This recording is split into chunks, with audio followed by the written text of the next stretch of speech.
Caalaan dubbachuu sodaatee gammachuu inni irraan tanaa qabatee dhufee giifti duree haaree as baasee dhufee jiraarree giifti dureen tun eenyu akka taatee fi eenyu akka ta'uu deemtus. Kabajaatti dhufnu garaacha. Ammoo waggaa akkanatti sharraaramtee toltee bareeddee deemtu kana raaziyaadha fakkaattii raaziyaa beekna akka taate waggaa yoo naashidaa nutti taate waggaa manoo ol seente malee naashidaa fi raaziyaa ta'uu isiidha. Gabanumaan hordoftoota xiyya afaan ittiin isa qabatu bitakka waan naa qabatanii jira. Ammaan dura waan naan jee ni yaadattanii jawaadeen ni yaadattan jee yaadaaf duuba deebitanii ilaaluu ni dandeessanii gaafa himiyaa fuutu maaliif nan garsiin naan hin mari'atinii duba saayibaan namarraa alaala akkaan fuudhuu deemu siyaameeti kunoo fuudhuuf hin deemasiin jee na dura marii fitte naan hin mari'anne silaa sirra anas irraa alaalaa naan jeetii qomii hara kiyyaas deebisee ture arra gaabira fidadheetiin jira akkanarraa alaalu jee gabanumaan kan hawwattawanii nan barbaadu.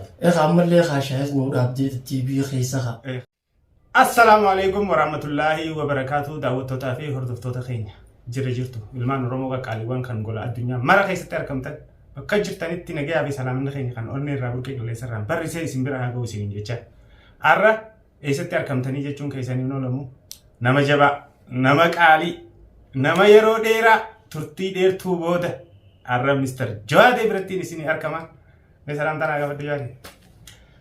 Assalamu alaikum warahmatullahi wabarakatuh khulumtota fi hordoftoota bagazaata nageessa walumaanuu geenye kudhashanan achi dabarsanii alhamdulillah halkan leelatul qadri halkan barakaa jala bultii halkan khayriidha 50,000 shahran 50,000 sana sanjala jirra insha Allah guyyaa san rabbiin warra mana keessan teessanii hordofta hundaa bakkuma jirtanitti rabbiin halkan san halkan qadrii halkan ulfaataa kabajaa qabu san rabbii irra isin adaabu hunduma keenya walumaanuu irra nu adaabu akkuma agartan arragaa keessummaa addaan na biratti argama qaalii keenya hiriyaa kiyya yeroo hedduus wajjin turre bu'aa bahii hedduu waliin dabarsinee aroo biratti argamna abooradeedhaan isin bira dhufee jee aborade kawan dhufteen aborade qofaa miti baay'eeti wayis qabadheetiin si bira dhufee jira waan kana aborate dhuftaan jabduun qabadhee si dhufee jira mee adde maardi salaamtaa qabadhu mee Assalamu alaikum warahmatullahi wabarakatuh daawwattoota hordoftoota keenya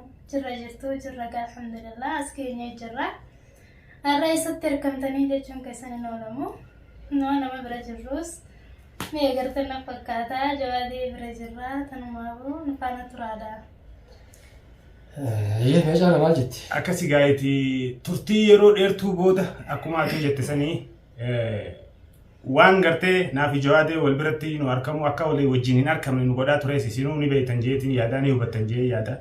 Har'a garuu guyyaa rabbiin karaa namarraa bane nuti keessaan garuu waluma quba qabnaa haa ta'u wal biratti argamnee isiniif video isiniif maruudhaaf nu mijaa baatu sarra garuu kuno rabbiinis waliin nu fidee ramadaanaan baga rabbi siinjee keessa maasis abooradee qofaas osoo hin taane wayis caalaan maal qabatee dhufee jechuun keessa inni oolamu qabatee dhufee jira gamanumaanuu kan hordoftan gaa akkam isin soomanii jajjabaatan alhamdulillah rabbil alamin soomanu jirta moo si soomanu jira ramadaanni lakki soomanutti hin jira warra darraa qeebalee warra milqaa'ee qeebalee seera rabbi nu taasisu amiin needhaa soomanu jirra jee horta ka keessa jee tokkochaan kun nu dhufa carraadha waggaa keessa jee horta ka san kasuma dhufa inni jee kudha lamaa keessa tokkochi kun kaakaa takka dabarsinee kudha lama fira soomannaami dilii kudha takkan tana keessa dalagamtees kana keessatti rabbiirraa rabbiin keessaa nu dhabine soomanni dhufee manaa nu dhabinii hin jedha amiin namaa soomana biraa wannummaan sirraa hafuu hin dandeenyeef wanni si dhabuu hin dandeenyeef maaliif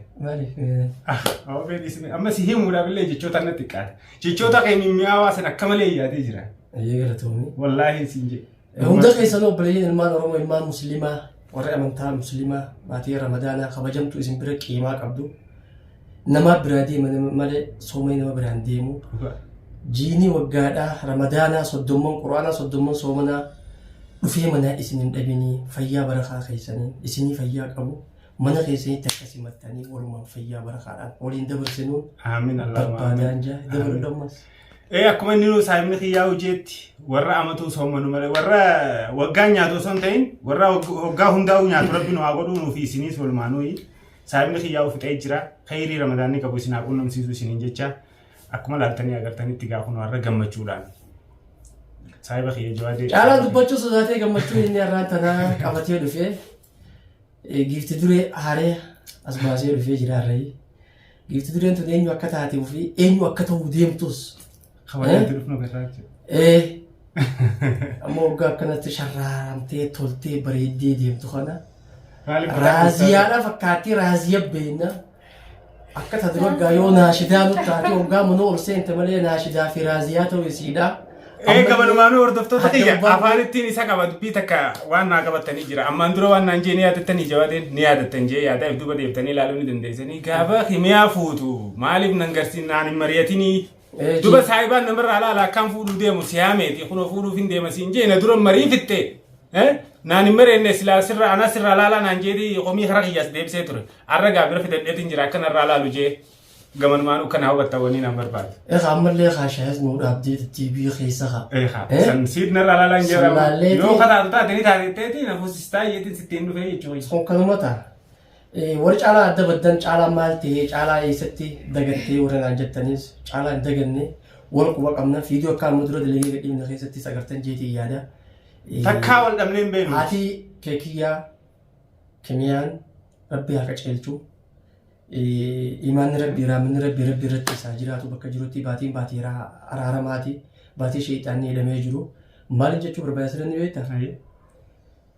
Yeroo hedduu wanti jechaa turte jawaateedhaa fi furmaatee faana diigaa ture bultii isaanii diigaa ture haati keekiyyaatiin jee'u isaanii diigaa ture jechaati turtee waa hedduu dabarree alhamdulillahi as geenye yeroo sanirraa jidduutti marii keessoo keenya akkuma goonetti yeroodhaaf kaameraan biratti hin seenin si biratti hin seenu waliin jennee kaameroo duubatti wal quba qabaachaa jirra akka kaameraa biratti hin seenne caalaan ji'a lakkaa'umamee jeemee 3-4 akkananii gaanya.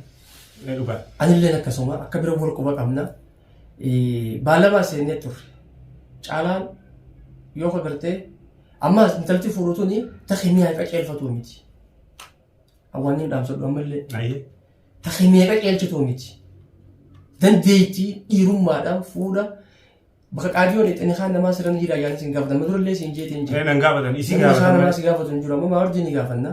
Kaan namaa sirran jira akkam ijaa'ee ni gaafatan. Kanaafuu dhiirummaa isaatiin ifitti amantummaadhaan taanis ilmaan kiyya waan hin dandeenye hanqaan dandeenye cinaan jiraadha. Duraanis hin dadhabne isiidhaa jalaa utaalee miliqee maddii deddeemaa ture. Rabbi si baasee gangan manarraa bahe. Arrammoo bu'aa ba'iisan waa hundaas ba'atee akkasumas ramadaana kana keessatti illee hanqa duraa fiidiyoo hojii dalagan takka illee harkeetii maan ture yaaniisi taatee wanti taatee alhamdulillahi rabbil aalamiin gama keessaatiin waa hedduu marii goonaa jirra amma gaa akka raaziyaa taatee fi akka naashidaa taatee as dumaashiin teenya qaadhimaan teenya ta fuuldura itti achi yaadu haadha manaa ta'uudhaaf deemtu giifti duree caalaadha moggaasuudhaaf deemna. Anu bari isin malee naan taatu jeeti. Maardi waan gaa hedduu dabarsinee jirra haadha ilmaan irrattis taan nu darbitee taan nu cabsitee taan nu boochiftee taan nu ariitee nutis ariinee waa hedduu keessaas geenye alhamdulillah bubu'aa santuu hafee har'aan tana akka nama itiitti ittinnee jirra. Waliin guuramnee ji. Iti tagaammaata nuti itinne kana michuu keenya kana michuu guutuma taatee nu mul'atta malee wayii bifa gaararraa taateetis Wali jijjiiramta. fuula biraatiin nutti as baataayii ta'eettu kana chaanaala. Ummata keenya kana dura. Wallahi saniif miti. Yaani wanni irra seenee waan Ayyee. duraan dursee jaalala osoo hin ta'in akkaataa caalaan keessa jiru nama dhadheeti. Egaa. Bas gaadiimsa keessa ni dhufti jaalaltiinis. Kana dhuftee. Ayyuma. Kanaafuu yaani isaa rakkoo keessaa baasuuf seenee rakkoo keessa deebisuun barbaadu. Galatoomne. Rakkuma keessaa baasuuf ganneen seenee. Akka dhatti gaawee. Yaada bareeda kan niti yaaduma irraa eegamu kan niti. Rakkoo keessa isoo jiruu rakkoo. Gamanumaanuu waan takka waan si tuquu barani beekta. Mee jawaatee fi furmaatee dubbattu saniis isaan saniis gartee qilleensa irratti malee qaamaan hin beeku. Isaan san birallee nageessii na barsiisii naan jechaa turte beekte. Kunoo jawaateenis kana. Saayiba kiyyaa nama qaaliidha nama jabaadha. Quluun tiyyaa samma Quluun isaatis ni dhufti. Quluudha maqaan isii. Quluu jawaateeti. Ni dhufti isiilleeni. Wal barreessiidhaanis. Kanatti wal barta onni akka furmaateedhaa san onni si qiciyyeetii yaada. Furmaateen. Anu wanni isii hojii wal barsiisuu bareef maali? Akka isii sanitti yoo murannoo qabaatte akka caalaa amma ani caalarra rakkataa ture. Akka ajaa'iba dukkana keessaan ture. Alhamdulillah rabbiin harreeffannaa baase. Harreeffa baatee rakkoo san hunda keessaa baate. Sababa furmaateedhaati. sababa quluutiyyaati. Tababarni harka viidiyoo teessan hundaa. Sababa quluutiyyaati akka quluu san quluu lama daaraa xaqacee qabdu tokko raasumaa san. Tallaaja dheennaan gaafa biyya teenyatti wali baadiyyaadha. Isii daran hin ta'in. Quluu raasumaa tallaaja bishaan dhugdhu keessaa jiru urgaa. Warra biyya tanaa bar tallaaja jaan malee. Kabaja qabdi nu biratti. Biyya tanatti tallaaja jaan namni. Tallaaja malee hin beekan ka qoraasuma sanuu ni beekani. Quluudha. Akka afaan Oromootti yeroo hedduu maqaa bareeda baasee kunuunti jedhanii harka hordoftoota keenya galatooma maqaa quluu baasee jawaatiin quluu baasee bareedatan. Quluu jechuun tallaajaadha qabbaneessitu qabbaneessaa bishaan keessatti hin badu. Bishaan oowwaatti naqatan qabbanaa keessaa. Quluutiyyaa. Shafafii garaa kiyyaa dhageetti gurra kiyyaa kan qabattee deemu jirti. Fakkaataan kiyyaa keessaa sadiifi sammuu gaafadhee fi qaarimaan caalaadha ramadaana keessa jirra waa hunda qophii jira bultii jirra inshaallah ramadaana fixu jirra waluma barnoota jirra kanaaf aroosnis ni godhama inshaallah bifa adda taheen akka gaariitti akka walirraa gammadanitti aroosa gaa'ila gaarii hamilkiidhaa lama ta'anii cisanii sadi ka'anii haanuu ta'anii guyyaan eebbaa san dhufuuf jira ammaa miti kan hin jennu. San dhufuuf jirtee guyyaa san guyyoo sanii eegale. Guyyaa san dhufuuf jira walumaanuu inshaallah akka nu hojii qoodatti abdiin qaba. Hanquma mariin jirtu jaalalti jirti jettee maarjiinis dubbattee jirti. Rakkoo caalaa kanaan nama rarreette dhugaadha hedduu nama mararti. Kophaan qooddachaa turree waa hedduu waliin jettaa turree. Edoo rakkootiyyaan si gargaara yoo ta'e rakkoo biraatu seenee waliin tan waliin qoodannuu dhabne gumatti. Walaaki wanni nama gaddisiisu ni beektaa?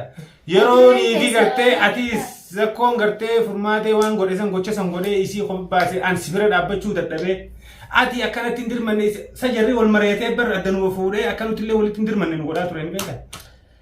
Sangaruu isa itti milkoine bar. Itti milkoine malee. Yaadis nama isaanitti warri hedduu isaan akkas fakkaatti. Isaan ammoo akkasii miti nuti bifa gaarii wal quba qabna.